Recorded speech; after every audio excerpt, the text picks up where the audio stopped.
catching up today with Troy Crichlow. Troy is a performance coach out of New England, Massachusetts specifically. Troy and I go back a very, very long way, back to the early 1990s. We're going to find out what he's up to these days, and I bet we have some interesting things we're going to find out. How you doing, Troy? Great. Good to see you again. Yeah, man. So, I believe it was 1992. In your backyard. Yes, How sir. old would you have been in 92? I was 11 at the time. Wow. Yeah. So. That's amazing. Because Yeah. I know it had to be that because I moved to Atlanta in 93. So Yeah. it was, I didn't realize that. For some reason, I thought you were like 14. Yeah, I was 11. Those are the good old days. You were balling. Yeah, grinding in the backyard. I had two older brothers, older cousins that were doing some damage, not only in New England but nationally and a little bit internationally. And so I had some great people to look up to. Had some great insights from you as a coach. And it inspired me to stay in tennis for a very long time, and I'm still in it today. So tell me about the journey, because you started off,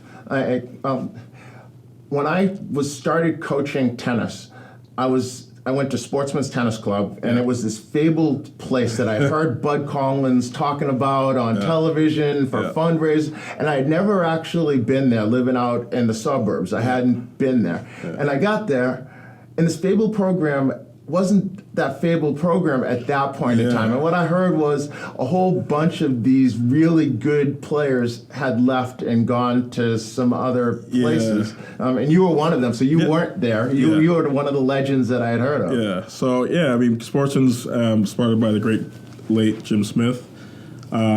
He started with a great foundation, carried through, the times of just really getting Boston tennis going.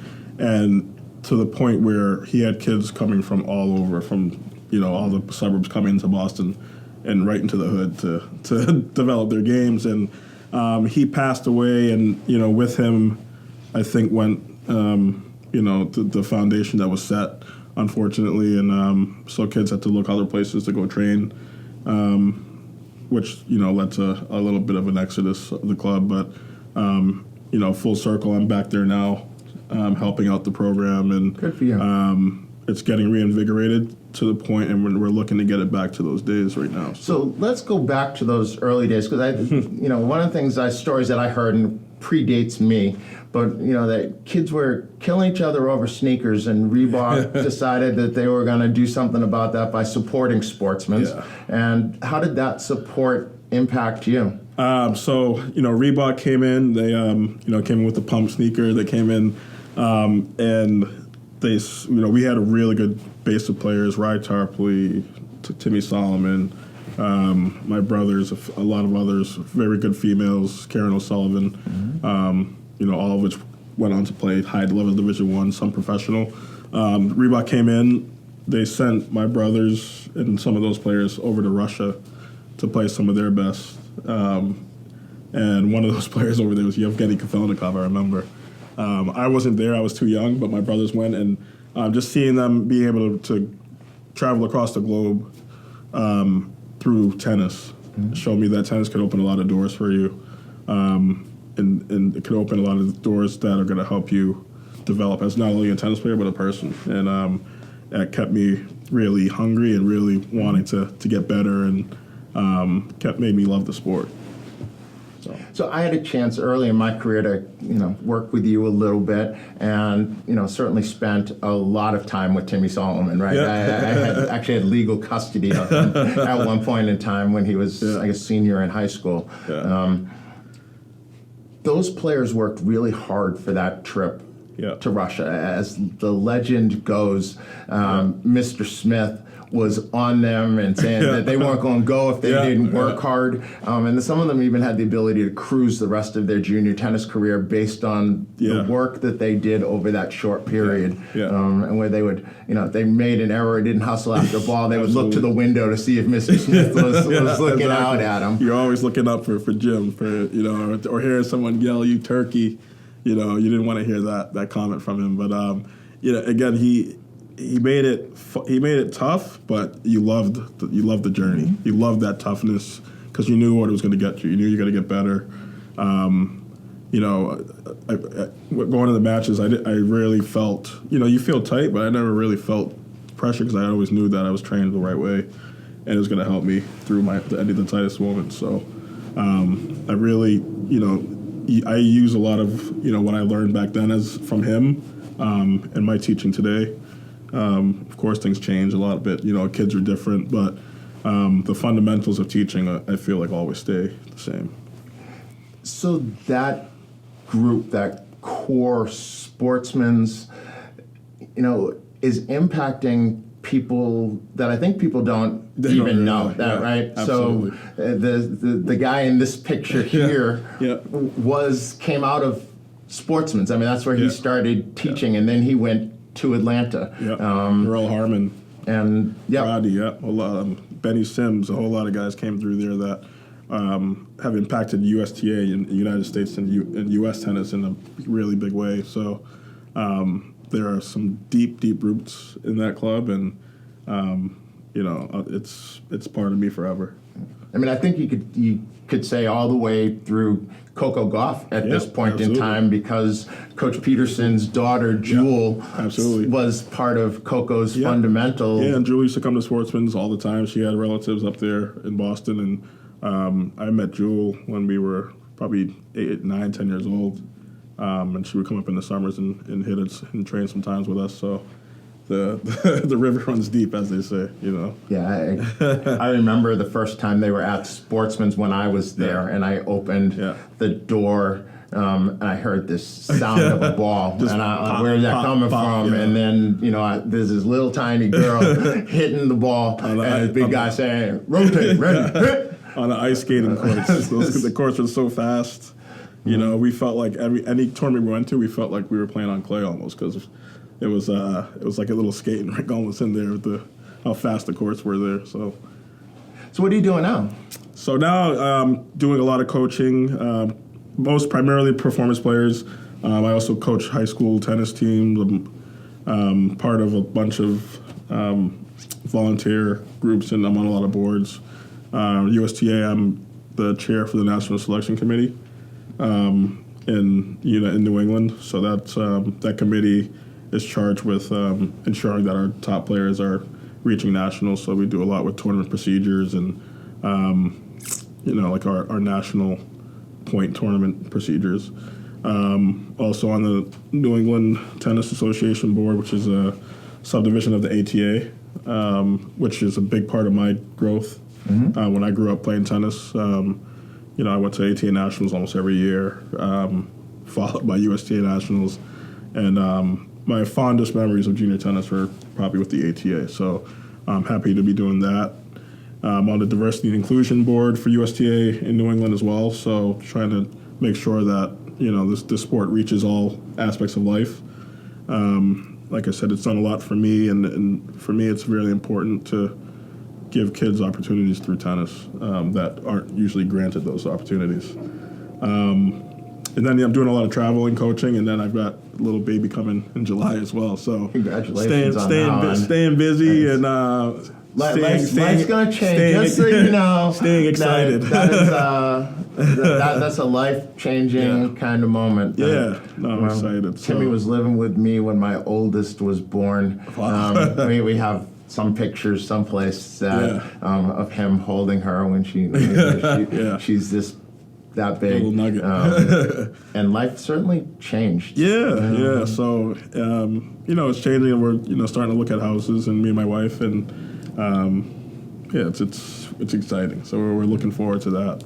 And I also run my own camp in the summers at a Milton Academy, where I coach the girls team as well, and where I went to high school. So, can we talk about performance tennis for a second? Absolutely. What do you see as the biggest factors which enable some kids to, reach where they're playing at the national level? And I don't want to say, winning gold balls, but where they're in that top 100 in the country. What's the difference for those kids? It's the daily approach to getting better, in my opinion, is the difference. A lot of kids will, they'll practice, and then, once they're off the court, they kind of shut it off. And some days they'll try a little harder than other days. The kids that reach that level are the kids that are the most consistent in their day-to-day efforts. And doing the stuff that no one wants to do, like waking up, doing your stretches, doing your mobility exercises, drinking your Pedialyte, like just the little things, and making sure that you're training smart and not just training hard. What role does having a peer group who's also fairly focused? I think that helps. I think that's huge. I think atmosphere and where you are, your environment is a big factor in helping you understand what it takes to get there. Like I said, when I grew up, I saw my brothers. I saw what they did every day. I saw my cousin. I saw all those people that were successful, and I had an idea of what it took. So if you're in the right atmosphere and you're seeing these things, then you're going to understand why those players are where they are. You're not just seeing the end of the rope. You're not just seeing them hold the trophy. You're seeing what it takes to hold the trophy. It's extremely important that you get your if you have an aspiring player, that you get them in a good environment and get them with a coach that understands what it takes to go from here to here and understanding the process. So what happens if you're in a place where you don't have access to high quality coaching close to you and you don't know it's hard. It's parents have to find a way to get educated. I think watching podcasts or watching things like this can help people. And the internet has changed things completely. I think now people have a really good idea of what is out there and what's possible. There's a lot of rubbish out there. There's a lot of rubbish. Exactly. You're right. The internet can also show you some things that aren't what they really present themselves to be. But I think it has opened eyes and it has helped people understand that there's a lot more out there. It's not just whatever's down the street. So, do you think somebody could coach their kid through the internet? I've seen it. I think to a point you can, because there's so much as long as you're looking at the right information and looking at what's applicable to you and to your kid. You might see a video of Richard Williams coaching his daughter, but you have to understand what went into it from 3 years ago and where they came from to understand how it applies, and so it can be done, but I think at the end of the day you're gonna need some guidance outside. So with the players that you've worked with who have done well, and you've had some players that have done extremely well, right? Yeah. How long were you with them? Is there some length of time necessary to put in the things that you want to put in? Yeah, definitely. There's some players I've helped out that I didn't work with for a long time that got a little better in our time, and then there's players that I've probably worked with for 6-7 years before they even sniffed the top 50 in the country. But all that work and all that like I said, that daily routine and that daily effort and daily sight on what you're looking to get to is really important, and I think essential to them getting to where they got to or where they are. If you were to look at a 7-year-old, do you think you could tell that a 7-year-old was going to be something? Yes and no, because I've seen some 7-year-olds that I thought were going to be great, and they turned out for multiple factors. And then there's some you see that at 7 you're like, there's no chance, and they turn out great. So at times, there have been times where I've been right, and there have been times I've been wrong. But there's so many factors that happen from 7 to 18 that can change your trajectory. There's puberty, right? There's puberty. Girls all of a sudden like boys, boys all of a sudden like girls. Or someone grows a foot in a summer. Right. Like so many things can happen, and you see that technical genius at 7 that something happens and it just doesn't transpire to where you thought it would go. So the whole thing of talent identification is still, I think it's still being figured out. Because you see so many different success stories. You see the guy Sinner from Italy who was a skier till 14 apparently, and now he's top 100 in the world. You know, I think from my perspective, our job is to take whoever comes in front of us and help them be as good as they can be, right? So we can't place our judgment upon them. They're just asking for our help getting to where it is they're trying to get to. Yeah. And I think I think that as a younger coach, I think I made the mistake too often of saying, "Oh, this kid's going to be good. Let me put some more energy into him." And throughout the process of getting better as a coach, as a person, I've learned that everybody's important because, It's so funny because you started out, when we started talking about Sportsmen, and you're talking about Mr. Smith, and I heard the word turkey. Yeah. And one of the very first lessons I got from him sitting on the couch pontificating was, don't spend your time with some turkey that you think has talent and doesn't want to work hard. Find somebody that's going to work very, very hard. Yeah, the hard work always outlives the talent. So if you have a talented one that works hard, then you got a good chance. If you have a kid that's not that talented, in your opinion, that wants to work hard, he has a chance too. She has a chance too. So I'm finding that, the more I'm in this game, the more possibilities there are for every kid that you touch. And if they don't make it to that level, if they become a better person, they become, stronger in terms of, their problem-solving abilities, their will to get better, their, wanting to be a better person and be a productive person in society, then you've done a great job. That's what's really important at the end of the day. So tell me your thoughts on luck and how much of the success that you've had and are continuing to have right to this day is luck versus you just worked your tail off to crack. It's funny. Like we talked the other day and like the kid I'm in Texas now with you, and I brought a kid down for a tournament, James, and I was teaching on a court, teaching one of my old students, and his mom was next to me hitting with a friend, and she just came over to me and said, "Oh, I like how you teach, and I got a son, he's 6 years old, and would love to get him on the court with you." And here we are 9 years later. Wow. He's top 100 in the country. I was lucky to be there, but at the same time I feel like the way I was working on the court, my attention to detail with my player created that luck. If I was out there giving a bad lesson, she wouldn't have looked at me twice. So there's a little bit of both, and you got to create your own luck. And but at the same time, we're all blessed to be and be able to swing a racket and be on a court in nice weather, and some doors open for some reasons. I don't know if it's the guy up there or if it's you, but there's definitely some luck involved in where we are.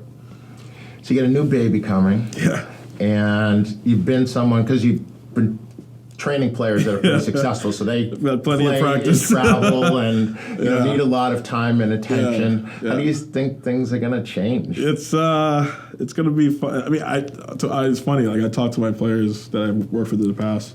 Some of them are big businessmen now, and I don't seem that old, but I've been teaching for a good 20 years now. It seems like definitely since I was like a teenager. So I've got some players that are older now and have kids, and they all tell me I've gotten plenty of practice dealing with them growing up, and it's different. It's different. I know having your own tennis. Having your own is different. Because I wish my sunglasses were here. As a coach, I can sit with my sunglasses on and just watch a match and not think anything of it other than what are we going to do for the next 3 months based on what I'm seeing. And my oldest daughter, at 4 years old, played her first soccer match. And she was one of those kids who like to pick the flowers and things. And so, my friends had told me, wait till it's your own kid and it'll be done. I'm like, no, you don't understand. I'm like Mr. Cool as a cucumber. And I'm walking to the car with my daughter, and I'm telling her, we're stopping at the hospital on the way home and having a blood test. Because no, you can't be my child. No child of mine would actually, not chase after the ball. And those who work with me would attest. I redesigned my tennis program every time one of my kids played an orange ball tournament. We're doing this different, that different, exactly. and didn't trust the process. But that's the sign of a good coach. So you're always questioning yourself. You know. Do you think being a parent will change you as a coach? I don't know. I'm not a parent yet. I can't tell you that. But we'll see. I mean, I'd like to think it probably will because I feel like I'm changing constantly as a coach. I feel like I learn from each player. Each player makes me a better coach. Each parent I deal with makes me a better coach. Glad to hear you say that. The parents help. Yeah, you the get parents. better. The parents help.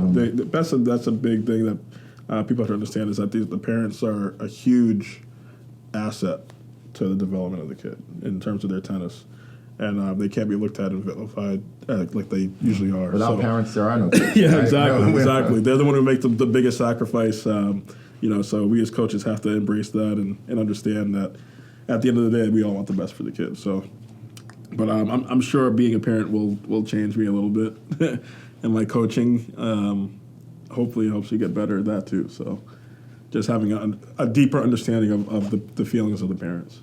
So, well, we will keep this interview on file. Yes. And well, it very well may not be me, but 15 years from now, when someone interviews you, we can make this clip available and can't wait and look and see what you have to say at that point in time. Yeah, absolutely. Well, good luck to your player this weekend. When does he play? He's playing tomorrow. What is the tournament? It's National Level 2, 16 and under boys. He's just turned 15, so he's could be playing some older guys, which is nice. And it'll hopefully get him going in the right direction as he is already going. So good. What else are you doing while you're here in Austin? Any other plans? Yeah, I'm gonna go check out University men's tennis at Texas. Sorry, University of Texas men's tennis. They just won a national title last year. A couple of kids on the team that I know, and I'm gonna bring Janth over to the practice to check them out. They're playing Georgia tomorrow. So gonna check out the practice. Jan's starting the whole college process, so I wanted to get a good feel of what it's like to be at a school and on a tennis team, and know a better place to start with than the national champion. So we're gonna do that. Hopefully get to Franklin Barbecue and not wait in line, if that's possible, and just enjoy the good weather before we head back to the snow. So. Well, thank you for taking a little bit of time out of your day to come in. Anytime, man. Anytime. Need to get you down here more often. Yeah, definitely.